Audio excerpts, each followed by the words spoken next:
This is The Blockchain Show. The Blockchain Show is a podcast that demystifies and promotes widespread adoption of cryptocurrencies and distributed ledger technology.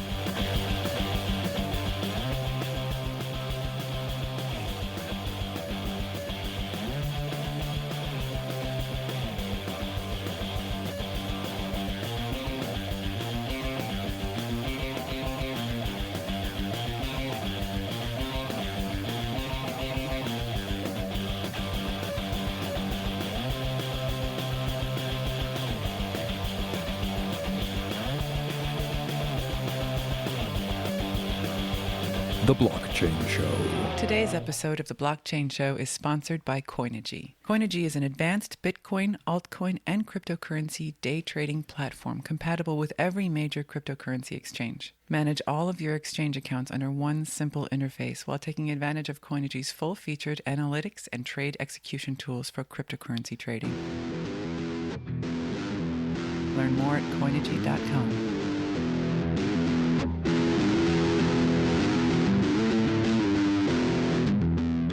Are you looking for an easy way to buy Bitcoin or Ether on a safe, secure platform? Coinbase is the easiest place to buy and sell digital currencies.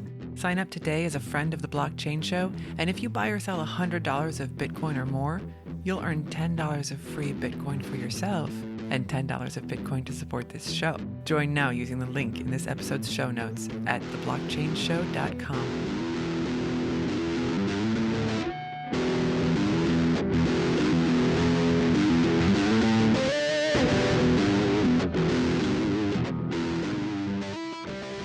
With cool music. Yeah. Nice. Very cool music.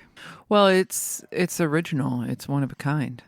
The music. Yeah, it's fucking awesome. Did you listen to The Descendants in high school? A little bit, yeah. A little bit after high school as well. Yeah. I think I mainly listened to The Descendants in college, not in high school. Milo goes to college. Milo does go to college. Yes, I was trying to remember exactly. I remember liking that a lot. Anyway, I heard Ethan's music today, and I can't even tell you how impressed I am with 15-year-old Ethan. He sounded Sounded a little confused. I think it has been a long time since I heard Milo Goes to College, but for some reason that bubbled up in my consciousness.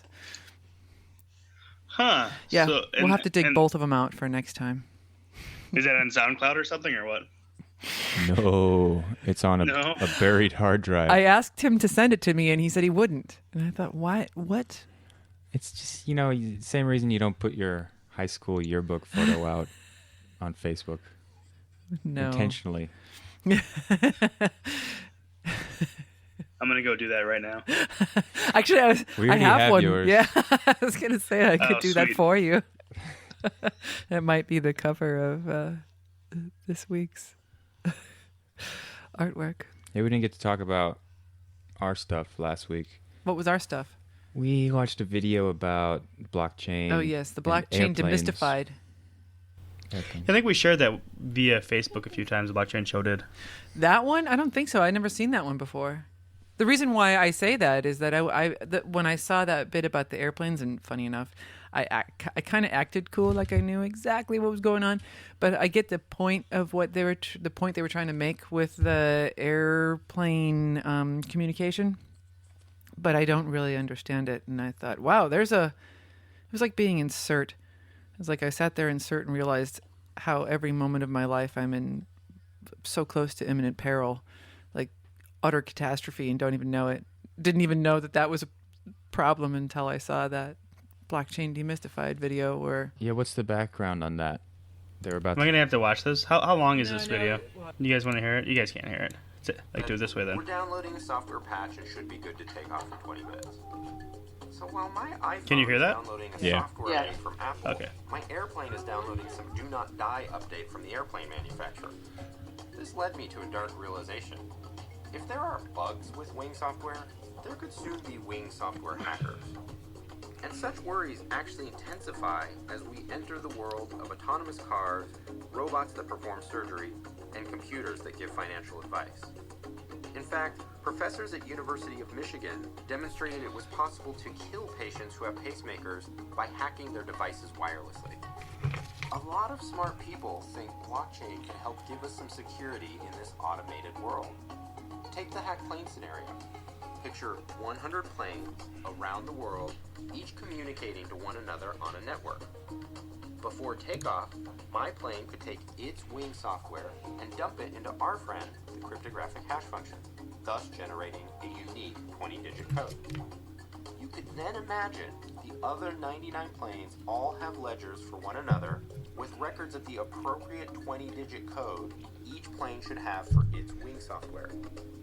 My plane could compare the code generated by its wing just before takeoff with the code stored on ledgers in the other 99 planes. If the codes match, my plane can be sure that its software has not been tampered with. Why? Because a hacker would have to have changed the ledger on all 99 other planes for my code to agree with the code stored there. If the plane was autonomous, it could decide not to take off unless all 99 planes gave it the okay. A world of safe, smart devices is enabled. And this contrasts with how we'd solve this today. The plane would have had to have communicated with a central server, a single point of failure, vulnerable to fault and tampering. That central server would also be in a closed system owned by one company, making it hard for other devices to interoperate. Blockchain could change all of this. By removing the need for a trusted central intermediary, blockchain could open up new ways of working that are hard to even predict today. With the trend towards faster technology adoption, blockchain is likely to make its impact known sooner rather than later. We hope this video will help you get ready. I'm ready. Kind of sounded This like the video 80s. helped me. The 1880s? 1980s. Yeah, the dream is alive in Portland. Sorry. So that was a pretty interesting video. Hackers gonna hack. Didn't that was like that's another thing to think about while I'm sitting on the runway. I'm usually cool with everything until that moment. That's when I start praying. Now I have a new thing to pray about. Russians are gonna hack your airplane. Just believe in science instead of praying. It's a whole lot easier. Well, believing in science is not going to do anything when you have to really kind of consider the invisible forces option could be better when you don't have any control over it. Just to put your mind at ease. Just to take off. Flying in a plane, you're in this big aluminum tube that is flying through the air at 500 miles per hour. Mm-hmm. That's crazy. Right. That it works at all. It's also crazy there's even seatbelts. Well, they'll help. Really? I guess. Sure, No. why not? Makes me feel safer. I think we just cut you in half. Only if the wings stay on. There's so many scenarios. Oh, so many things to think about. But anyway, I didn't kind of understand the actual airplane scenario. I get what they're saying, at least I think that the point is like, well, this will make it safer. Of course, you never know. Other people seem to have ideas I don't even know about yet. Sometimes I just need to hear it. Well, that's all we got today, folks. That's it. Is that No, it? now All I'm right. thinking. No, I'm thinking of Black Mirror. I want to bring that up too. The Black Mirror Quick is a great show. Have you seen Black Mirror, Steve? I don't think I've even heard of Black Mirror. Oh, It's on that Netflix. yeah. Every night it was like a new nightmare for me. It's like a Oh. kind of a near future. Near future. That's what's really interesting about it. Oh, I was just gonna say the cookie episode. Watch that one Oh, that one messed me up. with John Hamm. Oh my God, it messed me up. There's some themes that go throughout the episode, like they'll have these implants in their eyes or in their Yeah. just under their ear, like a little memory device. Grain. Yeah. Grain or You can replay what you see. You can also watch what other people see, but all the potentials that can go wrong with that. but no mention of the blockchain. Yeah. Didn't think maybe, of that. Maybe no? that's a theme because I think that That show was the came only- out before Bitcoin.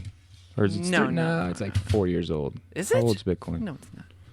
It's not that old. 5? You know how old Bitcoin is. No, but How I mean, long that ago was show is not that old. 2007 or 04. 08. 08. So what else is going on? So, kind of what that video was talking about. I guess we can go back to that. We went through every other nightmare scenario. Let's go back to the original nightmare. This stuff is kind of, it's not, when people made these Internet of Things devices, they're just not inherently very secure, and there's really no way to make them very secure, or it's very, very difficult to do. So you have things where somebody has proven that, like a pacemaker just accepts what it's told to do. So if somebody's a hacker, and they can easily access somebody's pacemaker and turn it off and kill them. And that's just a fact. It's not like...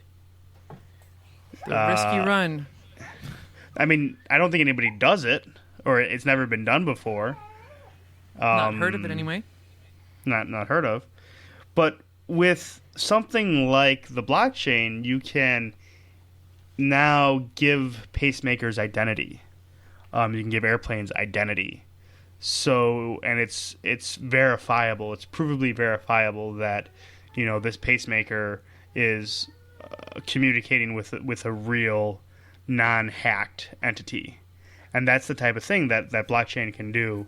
I think our friends over at Chronicled are working on really bridging the world between, everyday objects and the blockchain, giving everyday objects an identity on the blockchain. They started with sneakers. They're doing it now with like anything that can have a seal strip and artwork, and it's just a really, really cool feature of blockchains.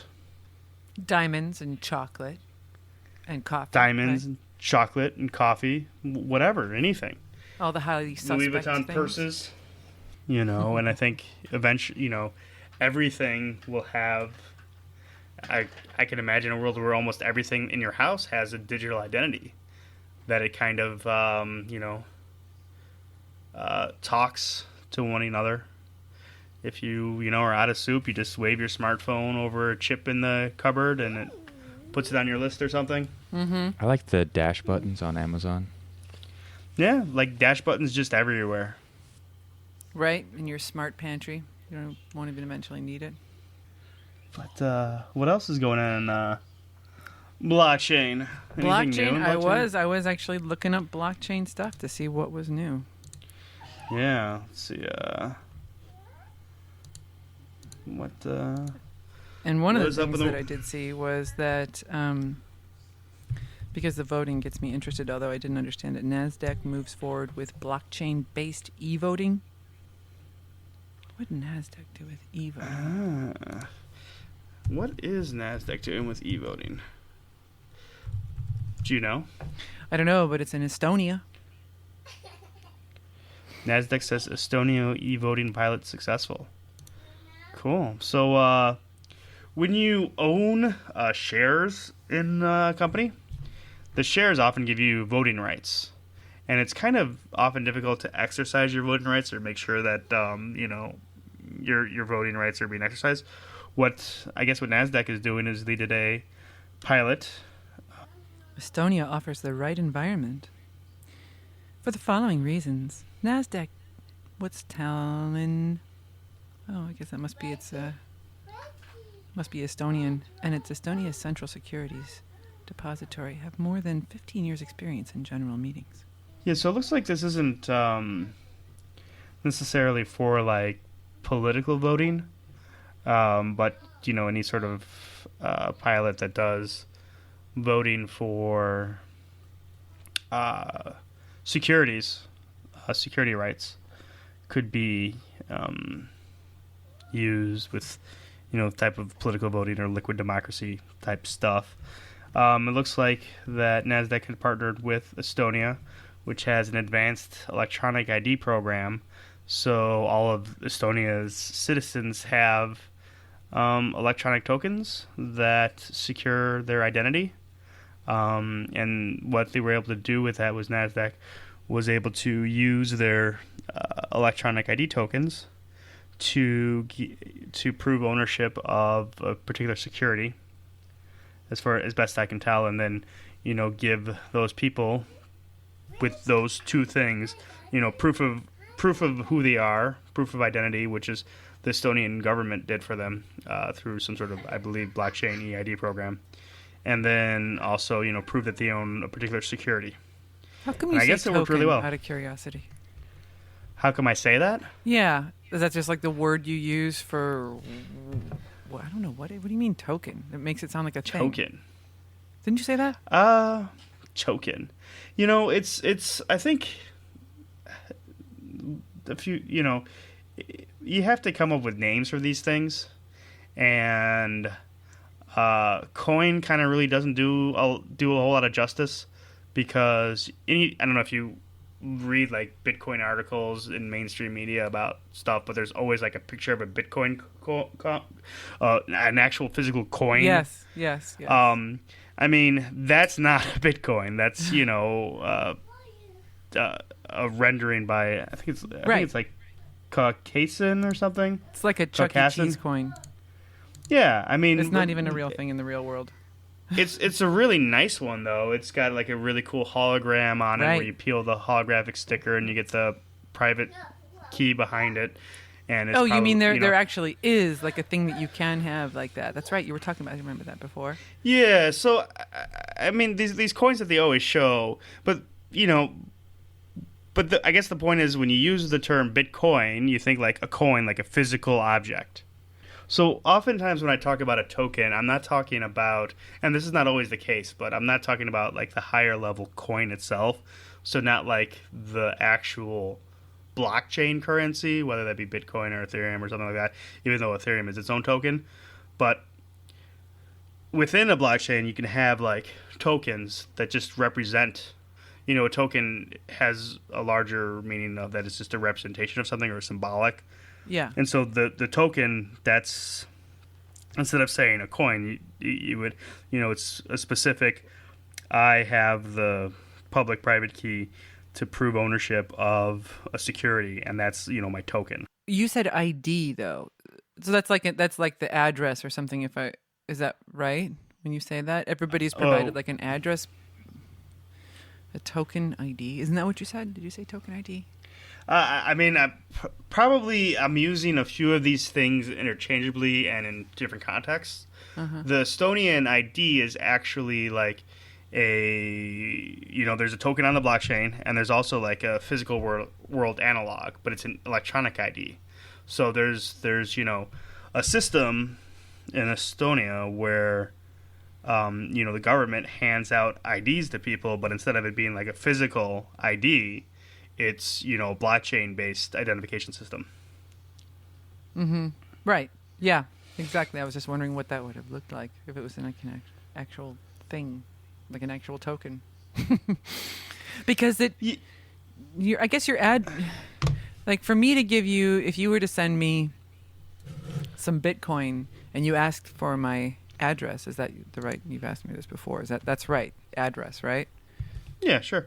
So that doesn't change. That could be my permanent like Bitcoin wallet ID.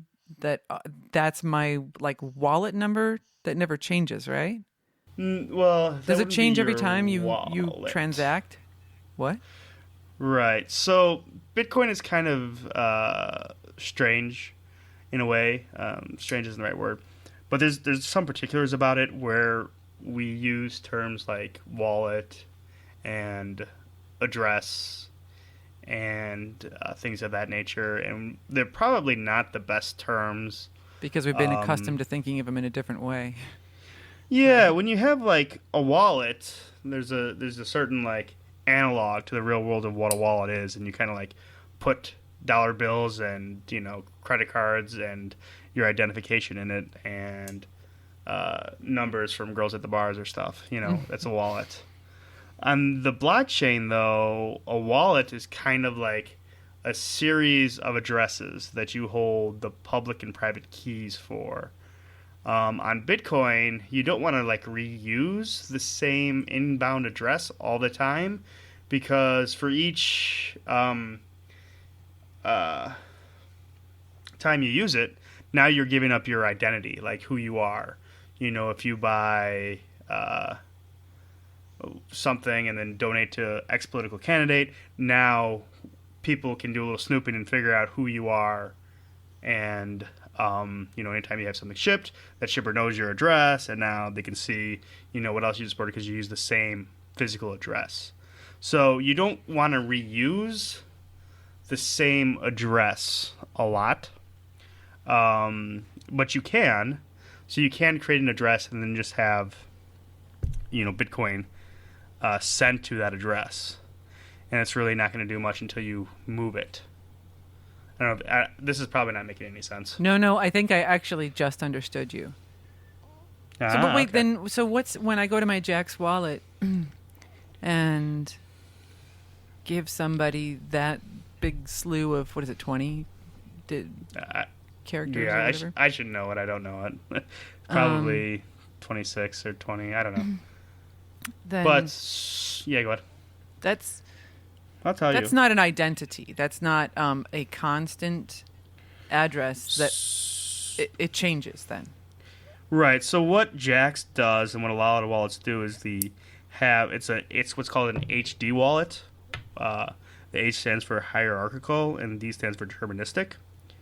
So what the HD wallet is doing for you is every time it takes a payment or sends a payment, it generates a new address. So there's a series of addresses in your wallet that, if you start with the same seed and you follow a deterministic nature, you can get a new address based off the old address that nobody else can determine but you. So that's what an HD wallet does. And so if you have, a modern wallet, you can have basically an infinite number of addresses that are all different and unique, and nobody else can steal them.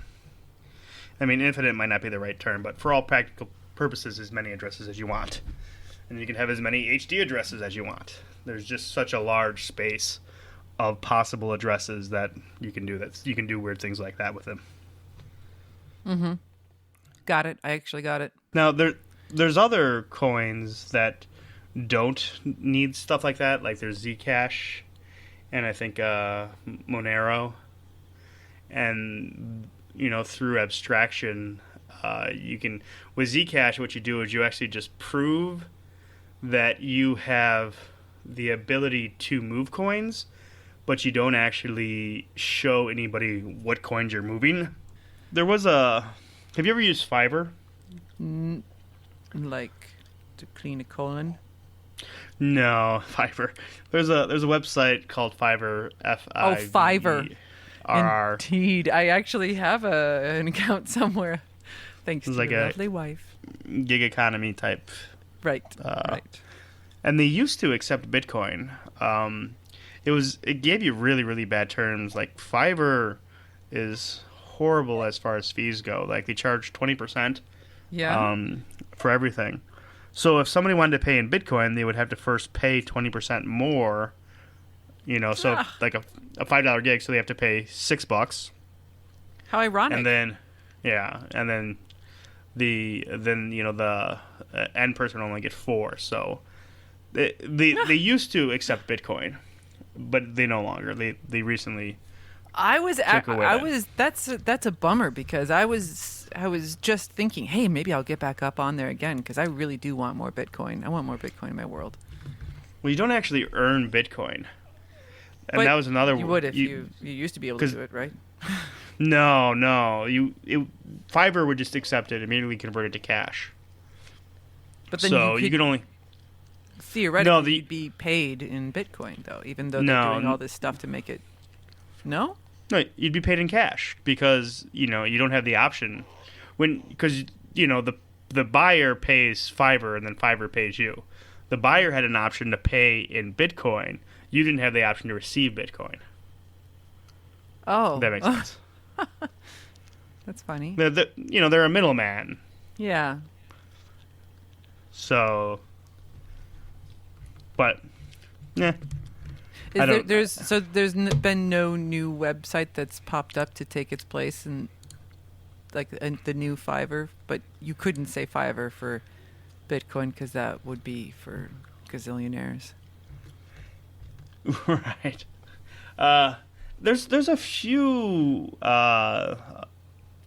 clone sites of it that only accept cryptocurrency and stuff like that. Huh. But it's kind of still a small niche market or niche It's market. still small, despite our show. Despite Oh, our man. show. No, it's getting large. We better step up our game. Yeah. So it's Clearly like, needs to be demystified more.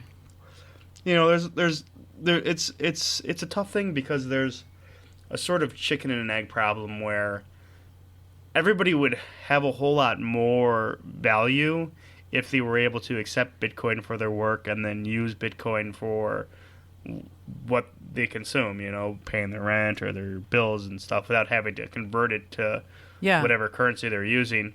But that friction of, paying for something in Bitcoin and then it gets converted to dollars and another person lives in, let's say, India, and so he wants rupees for it, that adds a lot of overhead to it. Until you get to that, level where people both Don't do all the middle stuff. don't do all the middle stuff, Yeah. that's when you're going to get a lot of your benefits. There's also a little bit issues right now with the amount of fees for smaller transactions.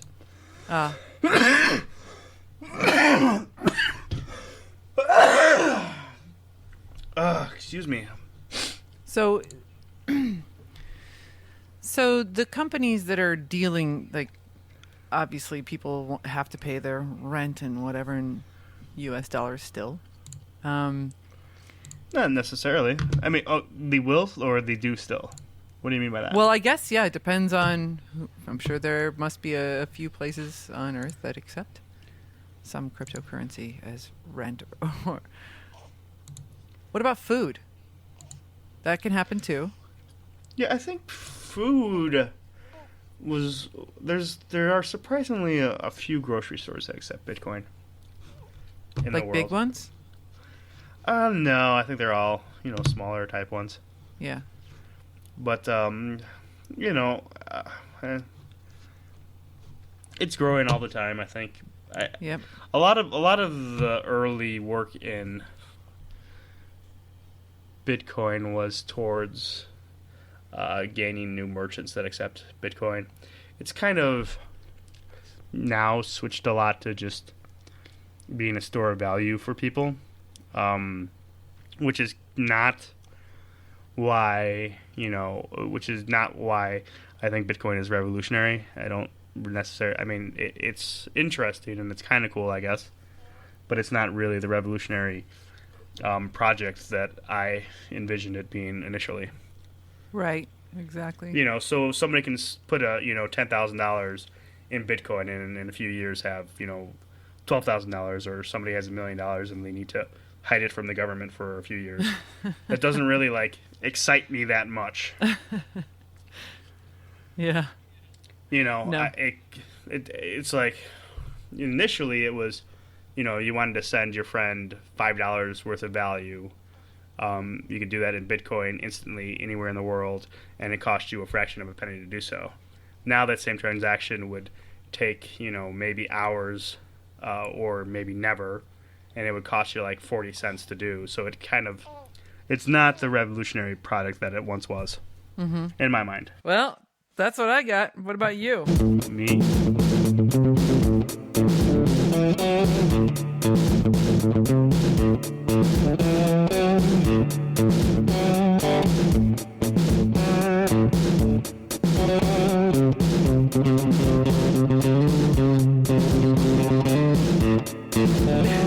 See you later. Bye.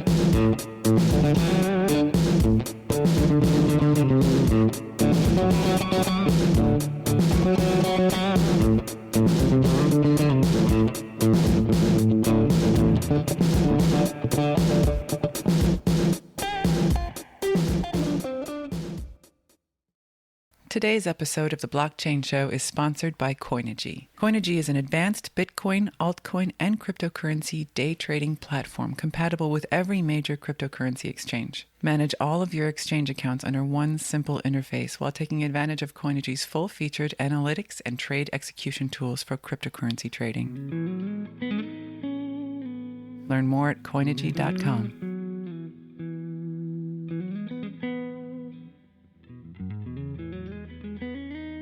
Are you looking for an easy way to buy Bitcoin or Ether on a safe, secure platform? Coinbase is the easiest place to buy and sell digital currencies. Sign up today as a friend of The Blockchain Show, and if you buy or sell $100 of Bitcoin or more, you'll earn $10 of free Bitcoin for yourself and $10 of Bitcoin to support this show. Join now using the link in this episode's show notes at theblockchainshow.com.